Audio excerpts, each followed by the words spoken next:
Welcome to Altar of the Demo Gods.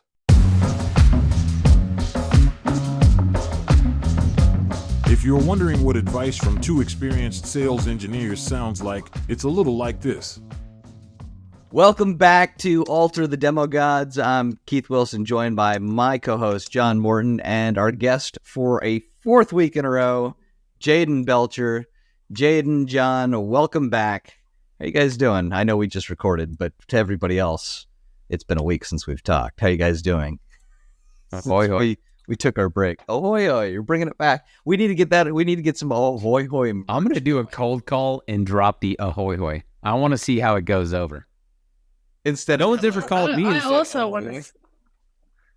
See, I feel like that would work for you too. Yeah, do you Just randomly cold call and be like, ahoy, hoy. Well, let's A/B split test it. And if you want to find out what A/B split testing is, go listen to our last episode where we talked about it. Exactly. Actually, one time me and Keith did harass a bunch of bots. This was on our old podcast online. We could probably drop an ahoy, hoy to one of those chat bots and see what it does. We did do that, didn't we? I can't remember. I forget what the bit was, but yeah, we did. I don't know. Messed around. You know, Jayden knows, she's familiar. So any company that has a website and, you know, you have a site that has a bot, I always thought they were automated. So I would harass them, like ask That's them, right. ask questions. Come to find out, half of them are humans. Yeah, we those did are it. actual people. We did it on the show where I forget what the situation was that we made up, but we Oh my God. had fun with it. And yeah, it I turned just out remember them. we gave it some outrageous situation because we're like, this is a bot. This is going to respond with nonsense. And it was a person. It came back a personal response.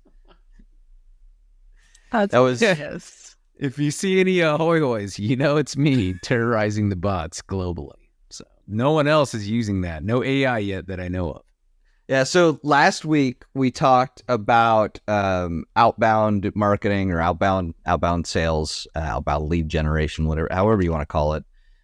We talked about, you know, how the messaging that the BDR SDR team is doing turns into marketing messaging overall, and how Jayden had some really good tactics and techniques that we're not going to get into on this show, but I think she dropped some good knowledge and some good tips in that episode. So if you're looking to learn more about outbound, I recommend you go listen to, what was that, episode 28? Yeah, episode 28, where we talk. You want to drive those KPIs personally, go listen to episode 28 and Jayden will drop some knowledge.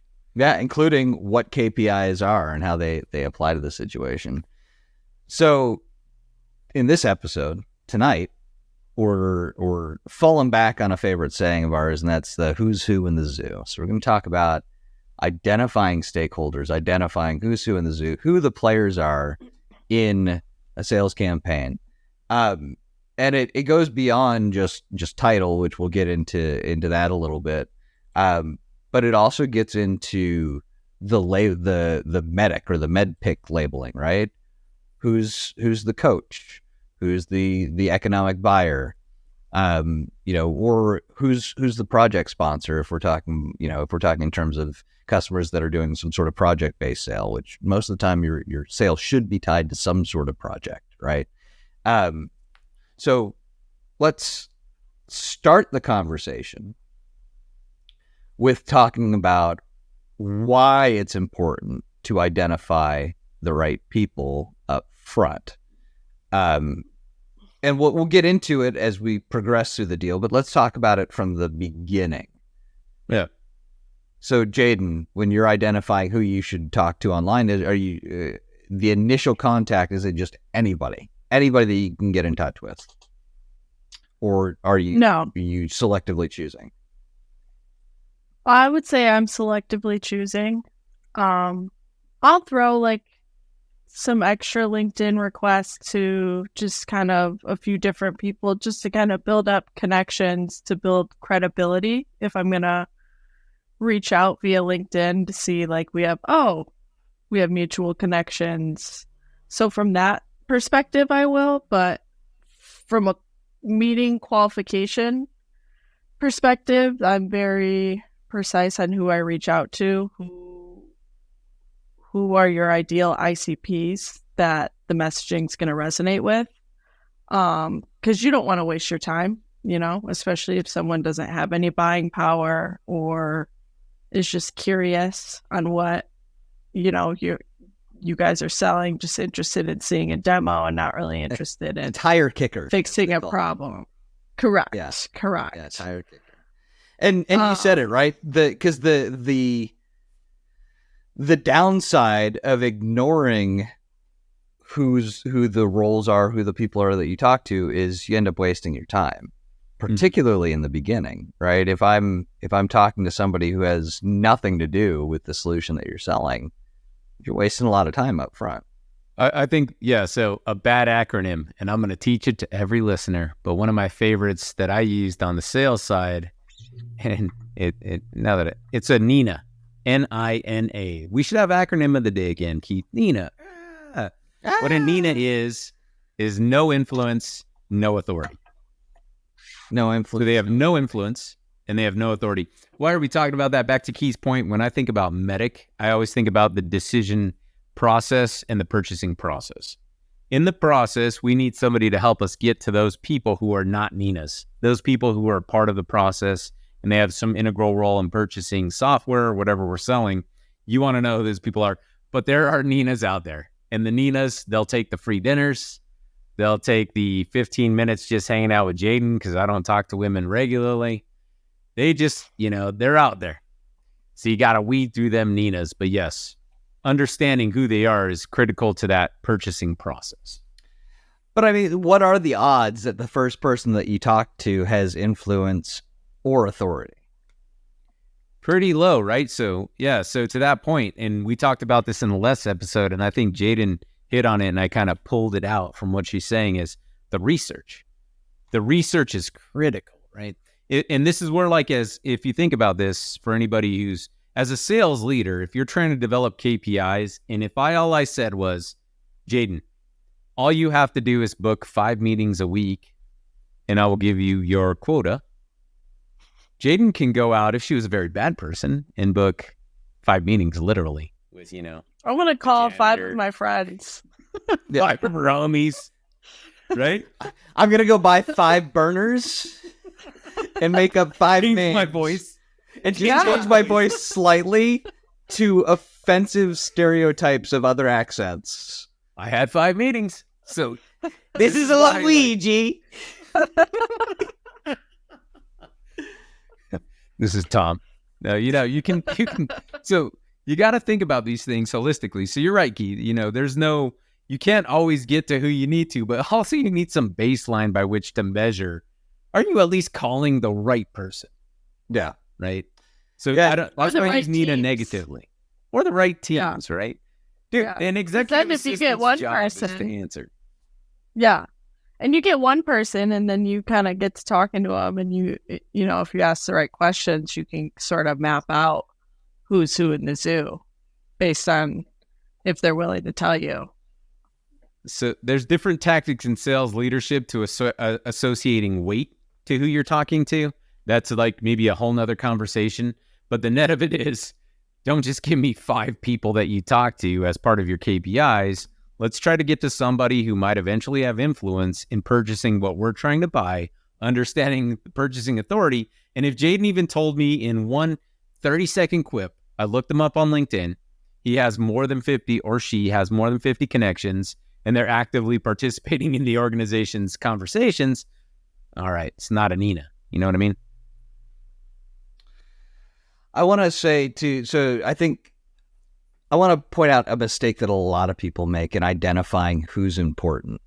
They mistake who talks the most for who's most important because they think, oh, well, everybody else in the room is looking to this person. That's not necessarily true. There's a lot of, in fact, a lot of the times the person that is the decision maker or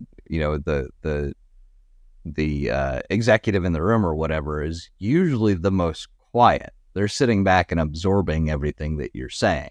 And I think a lot of people mistake that, oh, well, they're talking a lot. Because it's kind of, I think it was the way it was taught before, right? Is like, well, if somebody's talking a lot and everybody's looking to them, then they're the coach. It's like, no, they just talk a lot. Yeah. Like they're not necessarily influential. They just have a lot to say. Let's do an on-the-fly measurement real quick, Jayden, with you as our test subject. Willing test subject, I'm going to acknowledge. I got a little nervous when you talked about doing an on-the-fly measurement with Jayden on here, John. I was like, where's he going with this? Good thing most of this is audio. No. So, in your experience, Jayden, would you say that people you've engaged with in your role that talk the most have ever had the authority to buy software?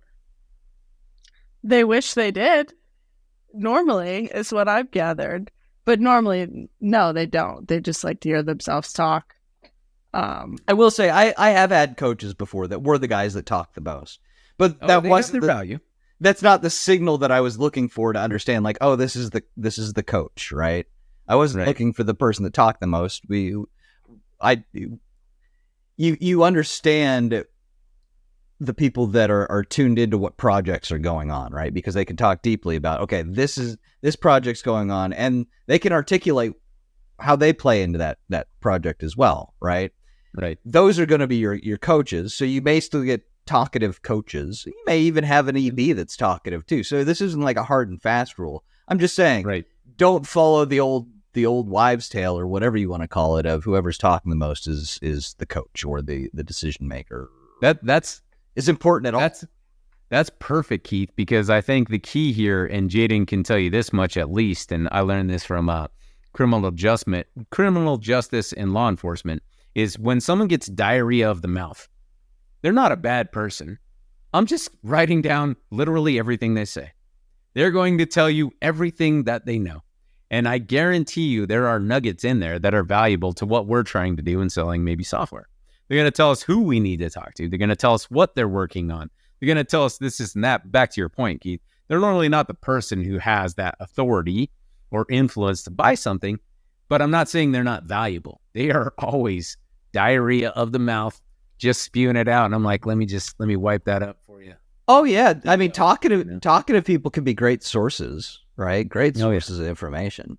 And hey, not even necessarily a waste of time, right? Or a waste of lunch. Like if I need to know what's going on inside of an account, maybe I'll take the talkative guy to lunch to hear what he has to say. I can't trust everything that he's going to say, right? Because his level of authority and knowledge only goes so far. But if I'm not getting traction anywhere else, I may from him get an understanding of what's going on. Now, if I'm not getting traction anywhere else, like that's probably not a good sign. But having that source there is still helpful. I mean, interesting. I don't want to make it sound like we classify people in a deal as helpful and unhelpful, but the truth is we do. All right. So here's a good one. What's up? I think that my audio seems like it's a little delayed. Do you think that a BDR's KPIs should be bound to how long a conversation is, at least on the initial call? No. And I only say that because I find that it's more so a shorter conversation when I am talking to the actual decision maker and someone who has authority to move the needle. I feel like it's a shorter conversation initially because they want to get on an actual meeting where they could actually see the product and just have a more in-depth conversation rather than just an initial phone call. Or they want normally I was going to say, or they want the people on their team to take the meeting or see, kind of feel it out. Hey, I'm too busy for this, but I'm gonna have the guys on my team reach out and sit in on a meeting. I'm sorry. Yeah. Go on. I didn't mean to interrupt. No. To where but I've also had it to where I've had a 40-minute long conversation with someone on the phone, and they'll tell you everything about everyone and what's going on, but they don't have any power to move the needle. So it's not really worth taking a meeting. Right. And honestly, that was a meeting in itself if it's over 30 minutes on a cold call. Yeah, you just happened to catch a lonely guy that was happy to talk to somebody. Yeah. Maybe he was at lunch or, is just not doing anything today. But I would say no. to that question. Yeah, I was just curious. Something I'd like to click into, and I think John might be having some audio video issues there, but something I'd like to click into a little bit more is the techniques that you're doing, the research that you're doing ahead of time, the research that your sales folks are doing ahead of time. What does that look like? What tools are you using to do that? I would say LinkedIn Sales Navigator is big, just to also see who's who in the zoo, to stay up to date with any. There's a lot of people that even if they've heard of LinkedIn Sales Navigator, right? They may not have actually seen it, because as far as I know, the license isn't exactly cheap, right? If you're not actively doing prospecting and stuff with it, it's not a cheap license. So talk to us a little bit about what is that? What does it do? What information do you get from that tool? Yeah, so Sales Navigator, it gives you a lot of information based on different companies that you're reaching out to, with the data that's available given just really anywhere on their LinkedIn websites, different shared groups and organizations and stuff like that. But it's really just a tool to kind of help you stay organized and create different lists. Say you're trying to break into retail companies, you can kind of create a list of different retail companies that are all enterprise, let's say in the West Coast region. You could be very granular on like how you filter and how you want to do your research. Okay. So it kind of allows you to be very personalized on your outreach. So, is it giving you any sort of particular insights into the individuals that you're contacting? Not necessarily the individuals. It's more so the company at broad. But then you can kind of take the company at broad and then narrow it down to the individuals on who has decision-making power and who doesn't. You can kind of use filters as well. Like, I want to only search for VP status, or I only want to search for architect status. It really is kind of what you make it, honestly, and what you're looking for. John, looks like we got you back. Maybe. Let's see. We're talking about strategies, tools for identifying stakeholders, how Jayden does some of her research ahead of time. Oh, there we go. We lost John again. So John will be back on hopefully soon. Now, when you're engaging with stakeholders, you're generally doing it up front in the beginning. Again, your goal, Jayden, is to try, as a BDR or SDR, is to try and get the first meeting for your field sales rep, correct? Correct. So they're probably working alongside of you to map out who's who in the zoo. And you can't necessarily do it all just from research, right? You can't necessarily map out an organization just from using Sales Navigator. You can't do it from one conversation. Like, it takes a lot of different things, usually some meetings, right?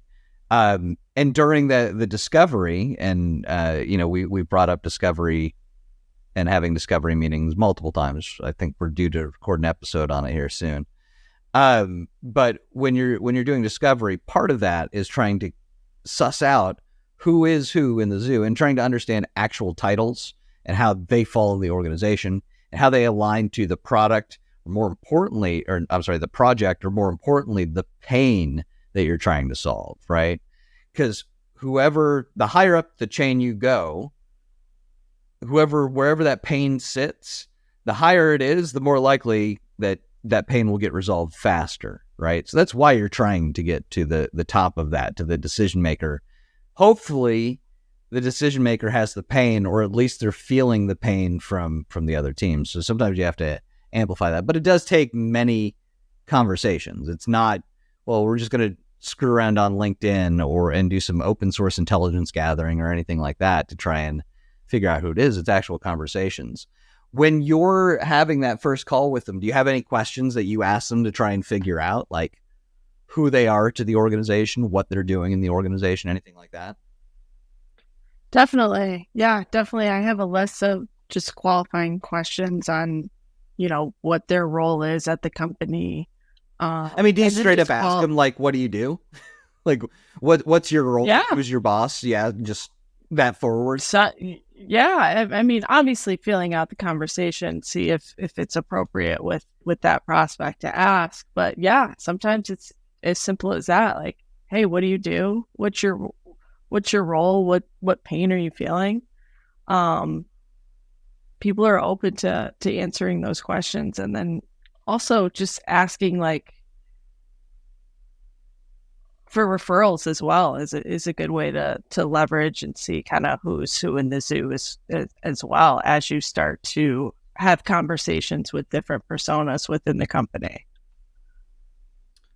All right, John, looks like you're back now. Are you back? I hope I'm back. Ahoy hoy. Ahoy hoy. So John, I need to talk to my Riverside SaaS customer support representative about this current experience. I don't know if I'd blame Riverside because we were on just fine. I think I'm blaming it's your Riverside. ISP, John. I think it's your ISP. It might have been. So we were talking about What I miss? Yeah. So you missed. It's like I went to the bathroom and threw up, and I just came back. What I miss? missed. You got up to pee during the 4-hour movie, and now you got to figure out what scene you missed. So we were talking about tools that you use to figure out who's who in the zoo ahead of time, Okay. and how Jayden does her research ahead of time. But also, we were starting to get into like discovery. When you start getting into discovery, or you're having that initial calls, asking questions to try and figure out who's who. So Jayden, last thing she was just talking about was asking for a referral. Can you clarify what you mean by that, just for the folks listening? When you're asking somebody for a referral, what specifically are you asking them for? Yeah, pretty much. Depending on the ask, it could be an ask to get connected with the right person who this would fall underneath. But also it could just be the simple ask of like figuring out who that person is. You don't have to connect me with them. I just need a name just so I can kind of have that and then do my own research and then leverage the conversation that we had and come in with a more tailored approach. John, I want to ask you now that you're back. Yeah. So you've identified stakeholders. You've asked the questions. How does your messaging change with the different roles? Changes dramatically. I like to say sometimes you got to be a chameleon in sales, all right? So sometimes, depending on who the stakeholder is, you got to understand what their initiatives are. Is it business value? Is it literally driving their KPIs? Is it satisfying some technical lead? It's all over the map. That's why it's so important, I think, to understand who you're talking to, who you're going to talk to, what incentivizes them and motivates them. I mean, so, well, that gets into a whole discovery thing. So next week's episode, we will be talking about discovery calls. I just looked at the calendar because we keep talking about discovery so much. It's such an important thing. So we will be talking about it more next episode to really kind of figure out how you do those. How do you uncover that information? Yeah. But yeah, and so another thing that we mentioned, well, you had to drop off there too, was you have to figure out where the pain sits at each level and with each different position. The higher up the pain sits, the easier it is to get them to pull the trigger. So understanding who's who in the zoo, who reports to who, how they're intertwined, and who has the pain and where it sits, helps you to push that pain upwards, right? So if you can continue to make the guy on top feel the pain of the guy on the bottom, right? If the solution you're selling is to solve the pain on the guy of the bottom, you have to figure out how to push that pain up. And really the only way to identify it is figure out who's who in the zoo and then doing discovery. I agree. So, maybe this is kind of like, dangling the bait here or not, but I know how much time did we have into this already in-depth great conversation, Keith? Because there was one topic we really wanted to broach. Broach? As a sailor, I think the word is broach. As a cybersecurity guy, I think it's breach. I think it's brooch, but that's also something that like an old lady wears on their blazer, on their smart. That's what I was Hey. thinking of. I got a dino bone brooch being built for me right now. Straight mine from the mountains of Montana, literally dinosaur bone made into a brooch. I call it a lapel pin, but brooch. Anyways, how much time did we have? Because there was a topic I wanted to broach, sailor term, about titles. Yeah, we got 5-ish minutes. We got 5-ish minutes. We got time. So, yeah, this is what I wanted to get to the most. I blame my ISP. I'm contacting them as well as my SaaS provider, nonetheless. One of the things I've noticed with Jayden in particular, and even people who reach out to Keith, sometimes when you're doing your research and discovering, you're trying to figure out who's who in the zoo, and you're like, I'm gonna call this person. They're gonna pick up the phone. I'm gonna drop this line. They're gonna buy software. You're like, all right, they're an architect, and you call them, and you find out they're a solutions architect. Or a house architect. Or I hope you had enough research to know a house architect. If you're just going off a list with titles, like you could. Gazebo architect. Yeah. Penguin architect at the Denver Zoo. No, so like in the titles, there's so much confusion too, though, right? So this is where we're trying to figure out who's who in the zoo. I think there's a lot of nuance in understanding what is a solutions architect versus maybe an enterprise architect versus a security architect, right, Jayden? You've probably called in on all three, enterprise, security, and solutions architect. And what could you like drop on our listeners that you have distilled the hard way about learning about these titles? Yeah, I've definitely learned the hard way because I have called all three of those and had all three different conversations. When just looking at it on paper, you think it's all the same persona, but it's very different. Solutions architect half the time is another salesperson. Well, and I mean, I was going to say too, and the same position at one company could mean something different at another company. That happens so often. You book a meeting with a solution architect at one company who totally understands your message. It hits, and then you call into another company and you're trying to sell to a salesperson who's also trying to hit their quota. It's just a weird conversation to have when you're like, wait, I just talked to this other guy who has the same title as you and he gets it, so why don't you get it? So really, I think it just comes back to research and just kind of really reading people's roles on what they put on their LinkedIn. I mean, they'll straight up tell you what they're working on. Yeah, I mean, and usually if you look like right under their name too, like it'll straight up tell you this is what I do. Right. Yeah. During the break, we talked about this a little bit, and I get this a lot because my title is Director of Cybersecurity Education. But right under my name on LinkedIn, it says, I run Attack IQ Academy. How many people that have reached out to me do you ever think have bothered to look up what Attack IQ Academy is? Not a single one. How many of those people do you think have ever got a return email or call or message from me? Not a single one. I would hope 1%, but I'm betting on less than that. Not a single one of them. And some of them could even been potential partnerships too, but it just got to a point where it's like, oh, you're not even paying attention. You're just trying to sell something to me. You're How about this for pray. our AI overlords? If you look at someone's LinkedIn and you're calling into a solutions architect, and even the first sentence of their first post is meet me at booth, probably don't call them. Right. Right. Stop by booth 268. Just stop. They're selling software just like you or whatever you're selling. Maybe we can make a list of those, Keith, and we could sell it like $5 list. If this is in their LinkedIn post, the most recent, don't call them. No, the point of it is like just figuring out who's who in the zoo is a little more complicated than we make it sound. And this is where the merger with marketing still needs help, is because marketing will be like, Jayden, I gave you a list of 1,000 architects and you're telling me only 5 of them had any interest in what we're doing?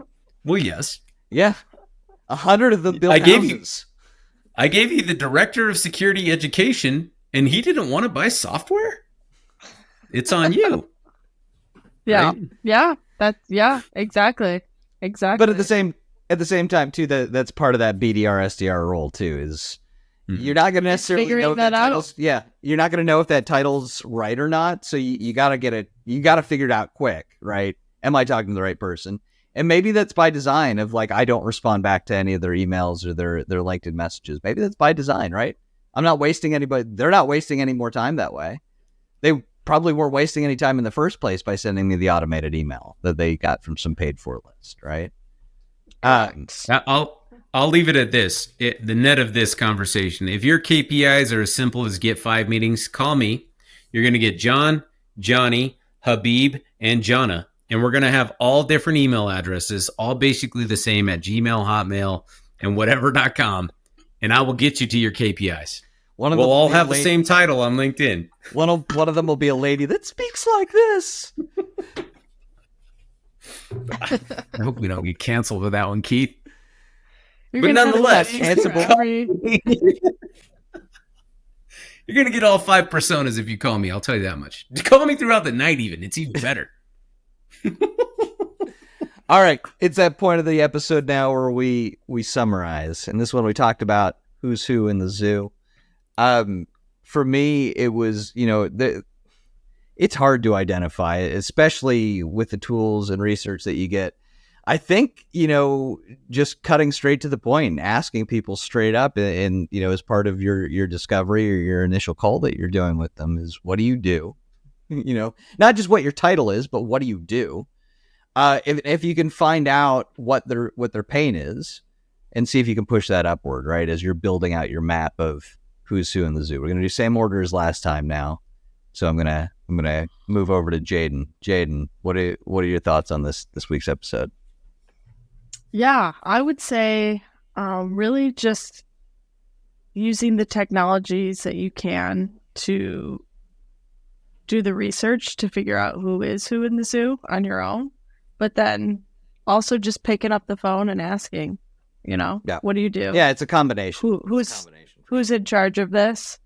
Yeah, they go hand in hand, but using them together is only going to benefit you overall. So. Great.